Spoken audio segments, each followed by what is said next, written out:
Top 10 voulait être un top 10 de comment ont évolué les blockchains. Qu'est-ce qui a popé? Qu'est-ce qui a eu de la hype? Qu'est-ce qui a deliver? Qu'est-ce qui a présenté finalement des évolutions? Qu'est-ce qui a réussi à se lancer? Qu'est-ce qui, à l'inverse, n'a pas réussi à le faire? Bon, on fera peut-être un top 10 des déceptions de l'année. Mais voilà. Et on s'est dit qu'on allait essayer de détourner ça un petit peu pendant ce mois-ci. Donc premier top 10 sur les blockchains, et après on verra pour éventuellement d'autres sujets. Et voilà. Et non, le PP n'arrivera pas premier.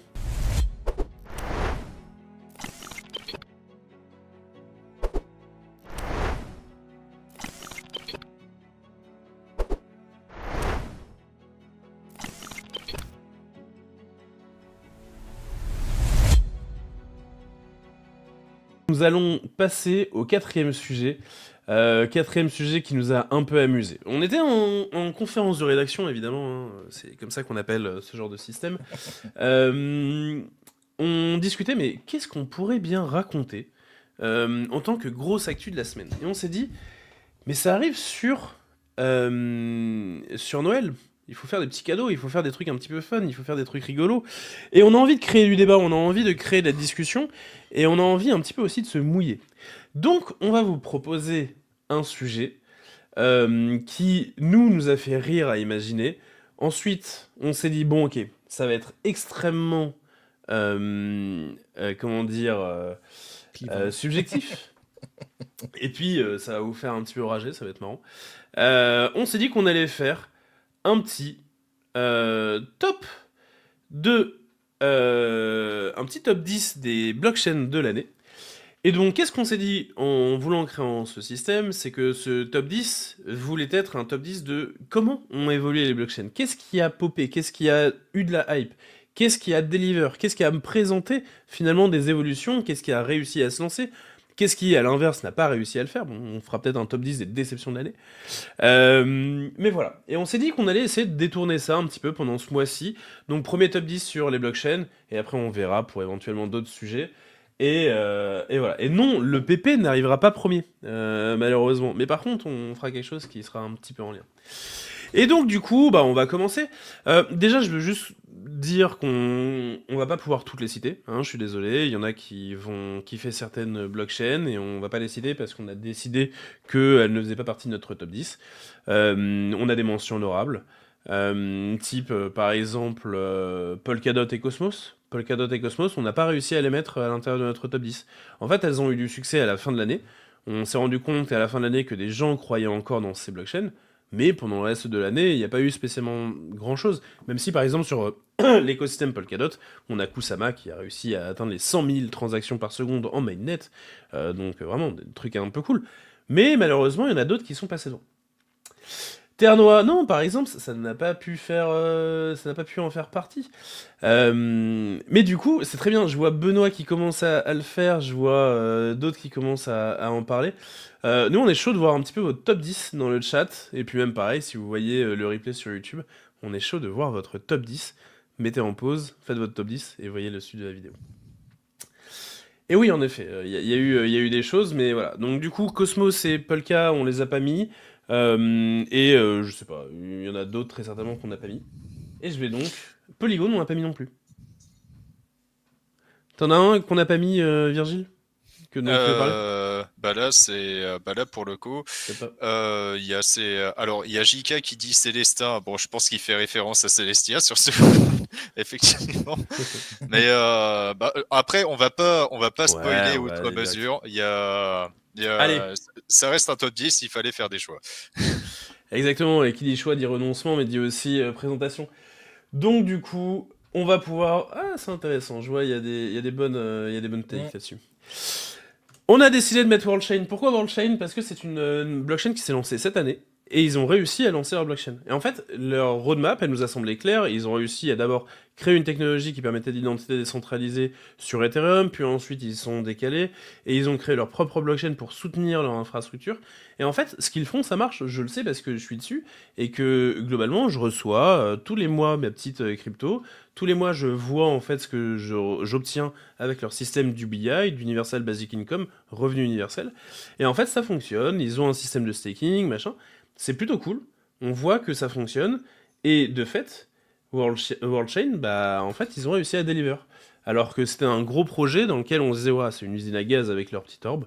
Non, ils ont réussi. Donc du coup, c'est top 10, c'était un peu notre wildcard à Virgile et moi. Je suis désolé, je sais que je vais en faire plusieurs là, mais on a mis Tron en 9. Il nous chill ses bagues. Mais non, pas du tout. Alors vraiment, pour le coup, vraiment complètement pas. Promis que non. On a mis Tron en 9. Tron, en fait, on s'est rendu compte notamment avec le THCC là qu'il y a eu à Bangkok, qu'en fait, l'Asie, ils sont toujours à fond sur Tron. Et que c'est pas parce qu'en fait c'est loin de nous et qu'on n'en parle pas en Europe que ça n'existe pas. C'est peut-être un truc de privilégié européen de se dire waouh, ce qui m'arrive c'est le mieux. Sauf que non, en fait, il se trouve que Tron ça fonctionne. Ils ont une TVL de fou, ils ont plus de 8 millions de transactions par jour. Je suis allé sur leur Tron Scan hier pour vérifier. Et sur Etherscan, on est sur 1,5 million de transactions par jour. Genre, c'est vraiment beaucoup plus utilisé que Ethereum. Et en fait, bah, c'est quand même cool de se dire que des blockchains sont utilisées réellement, ont un impact quelque part. Et donc Tron devait faire partie, c'était aussi pour le côté on a le droit de regarder ailleurs, on a le droit de voir un petit peu plus loin que le bout de notre nez.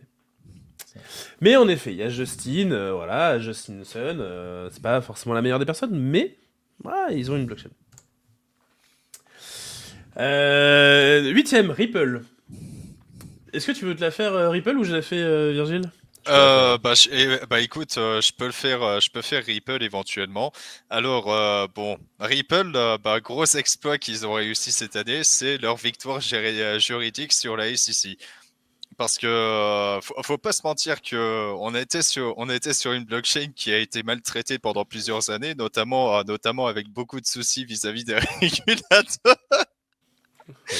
Mais cette année, vu qu'ils ont gagné leur procès, eh bien, ça peut leur ouvrir pas mal de portes pour de futures opportunités. Après, à voir ce que ça va donner, mais voilà, vu que ça fait plus de 5 ans qu'ils ont des problèmes et qu'ils ont et que ça a été réglé aujourd'hui, eh bien, ils vont pouvoir passer à autre chose et rien que pour ça, ils méritaient leur place dans Stop.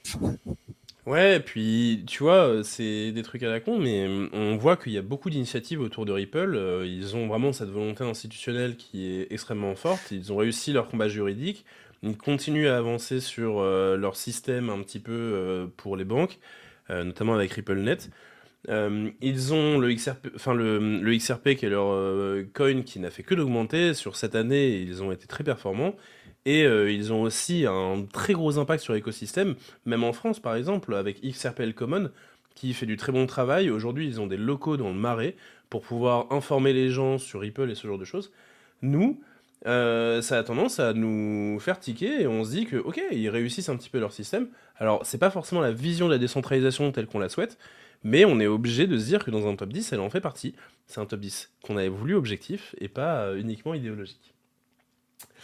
À la limite sur la MixLM. Non, non, on met pas Stellar, t'es fou. Ok, bon, allez, le 7. Mm. Le 7, on a mis Ton, Ah, The Open Network. Exactement. Le top 7, c'est Ton. Donc en gros, c'était une blockchain qui, à l'origine, a été développée par l'équipe de Telegram. Mais aujourd'hui, c'est complètement un projet à part. Et ce qu'il faut savoir, c'est qu'ils ont été particulièrement remarqués cette année pour tout l'écosystème d'applications qu'ils ont réussi à développer un peu par-dessus. Alors, c'est vrai que on n'a pas forcément, c'est pas forcément visible parce que c'est un truc qui est assez à part dans le domaine des cryptos, mais en fait, Ton a réussi un peu l'exploit de réussir là où Farcaster et Lens Protocol avait un peu, c'était un peu loupé. Où en gros, Farcaster et Lens Protocol, ils avaient l'ambition de créer des réseaux sociaux, des réseaux sociaux qui étaient basés sur le Web 3 avec tout un écosystème d'applications.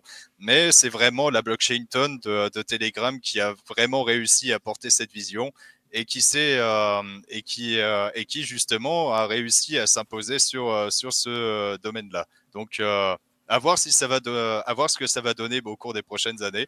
Mais pour cette année, ils se sont fait particulièrement remarquer grâce à ça. Puis c'est con, hein, mais aujourd'hui, si tu prends le marché asiatique et que tu regardes WeChat, WeChat c'est vraiment devenu l'outil principal de paiement en Chine. et dans lequel même les salaires, les factures sont payées avec WeChat. Et en fait, Ton, justement, ils veulent remplacer ça, en fait. Ils veulent remplacer ce système WeChat qui marche en Chine, pardon, avec Telegram, et donc du coup permettre un système de paiement aussi sur leur application directement. Et c'est fort, en fait, ce qu'ils font, et il y a que ça à dire. En vrai, ils arrivent sur l'adoption, comme le disait notamment Ucodeuse. Donc voilà. On voulait un petit peu les mettre en avant. On n'a pas choisi que des gros projets, hein, comme vous voyez. Le 6, Alors, le top 6, c'est... les Data Availability Layer. Alors, Exactement. Si tu veux, je peux m'en occuper. vas-y. Alors, les couches de données. Alors, ça peut paraître contre-intuitif puisque les couches de données, on a l'impression que c'est un peu à part par rapport aux blockchains. Mais en fait, déjà d'une, les couches de données deviennent des blockchains à part entière.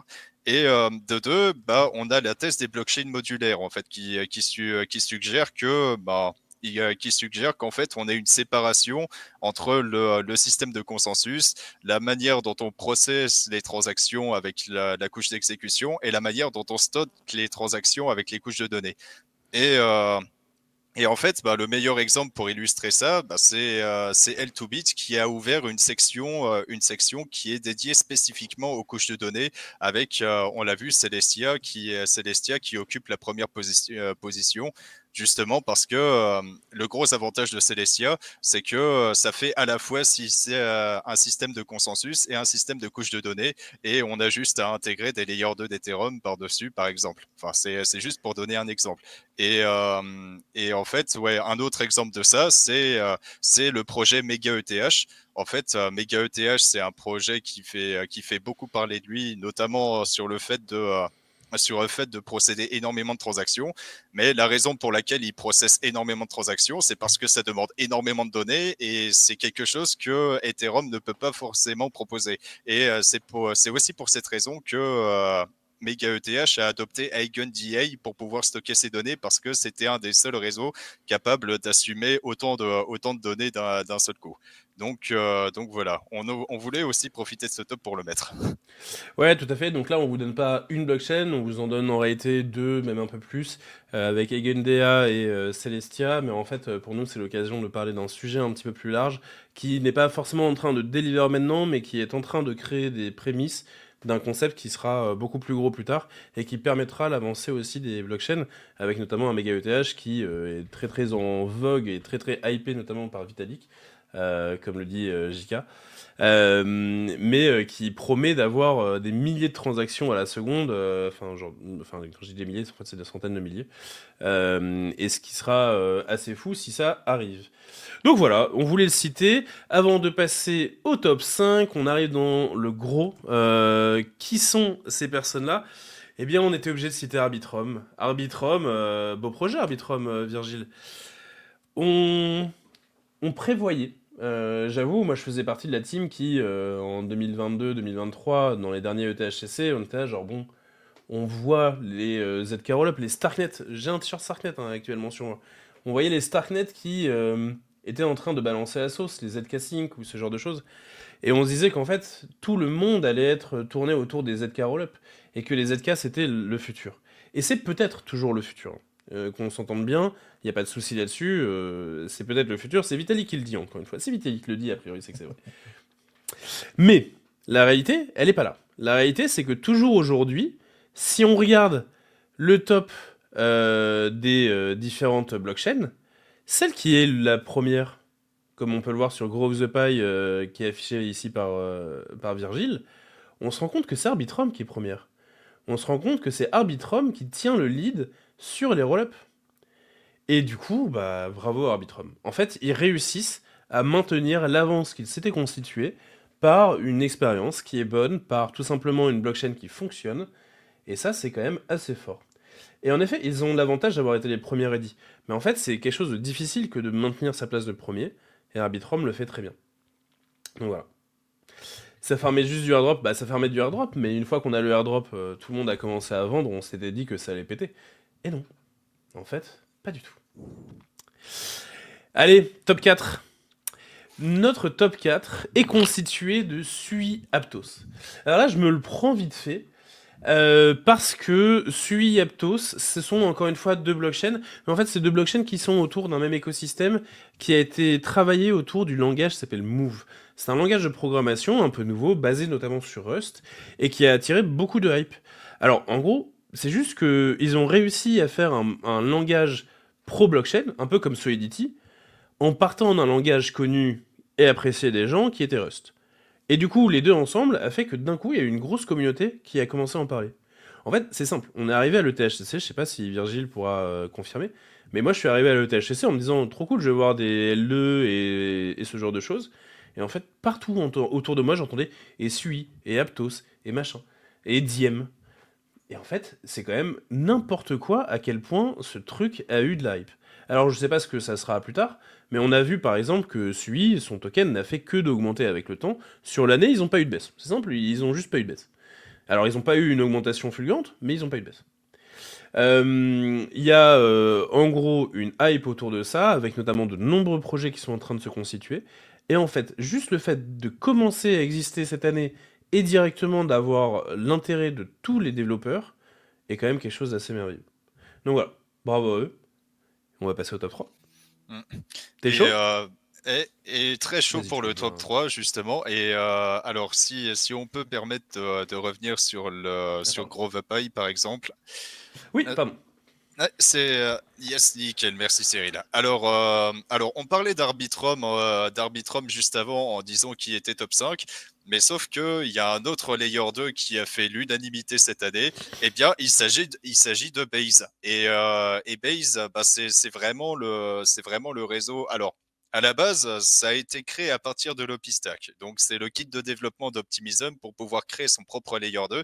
Mais le fait est que eh bien, déjà d'une, Base a énormément bossé sur l'infrastructure pour pouvoir proposer beaucoup de transactions par seconde. Et d'autre part, eh bien, il y a un écosystème absolument florissant avec énormément d'applications différentes. Et en fait, c'est surtout de ça qu'on a besoin aujourd'hui, c'est que des layers 2, on en a plusieurs dizaines, tu vois. On a des tonnes de consoles différentes, mais sauf que on a quand même besoin de jeux pour pouvoir les utiliser, ces consoles. Et à l'heure actuelle, eh bien, c'est Base qui propose le plus de jeux à disposition, et c'est la raison pour laquelle il prend la place de Stop 3, parce que bah, déjà en termes d'expérience utilisateur, ça se passe super bien, et surtout parce qu'il y a énormément d'applications qui sont en train de voir le jour et qui font beaucoup utiliser le réseau, tout simplement. Et voilà, quoi. C'est une place, une troisième place bien méritée, surtout pour la croissance de Base en tant que réseau. Alors, Ah, ensuite, t'as dit toi, Cyril. Ouais, je sais, je sais. Bravo Base, ils sont arrivés cette année, ils ont tout pété. C'est quand même fou. Après, Ouais. la force de Base aussi, c'est que, enfin, C'est c'est pas Coinbase. le truc qui sort de nulle part, c'est Coinbase derrière. Ouais. Donc, Ça c'est paraît facile, safe. c'est Ouais. plus facile de faire venir du monde dessus et de se dire, bon, c'est c'est vrai. Coinbase, c'est ok, Ah quoi. mais tu vois, on n'a pas mis la BNB dans ce top. Mm. Ouais. Bah, bah, Mais bon, en même temps, peut-être ils que auraient fait n'importe finalement, peut-être que C'est finalement, mérité ouais, que ce soit pas dans le top. la, la, B- la BNB Chain aurait peut-être dû passer en layer 2, hein, qui sait. Mais et Allez, le ensuite, top 2. on va pouvoir passer au top 2. Et ma foi, écoute Cyril, lequel parmi nous deux pourrait apporter le sujet de Bitcoin? Débrouillez-vous. On a décidé de jouer le troll jusqu'au bout et de vous afficher que de fait c'est le Bitcoin qui arrive en 2. J'attends des gens qui veulent nous tuer dans le chat. Mais non, on a décidé de mettre le Bitcoin. En fait, le Bitcoin, ce qui est bien, c'est que eux, ils ont rien à faire. Et globalement, ils arrivent dans le top de notre podium. Eh, c'est quand même fou. En vrai, depuis tout à l'heure, on fait que de parler de trucs qui build et qui créent des trucs. Là, ici, le Bitcoin, la seule chose qu'ils ont à faire, c'est d'exister. C'est quand même merveilleux.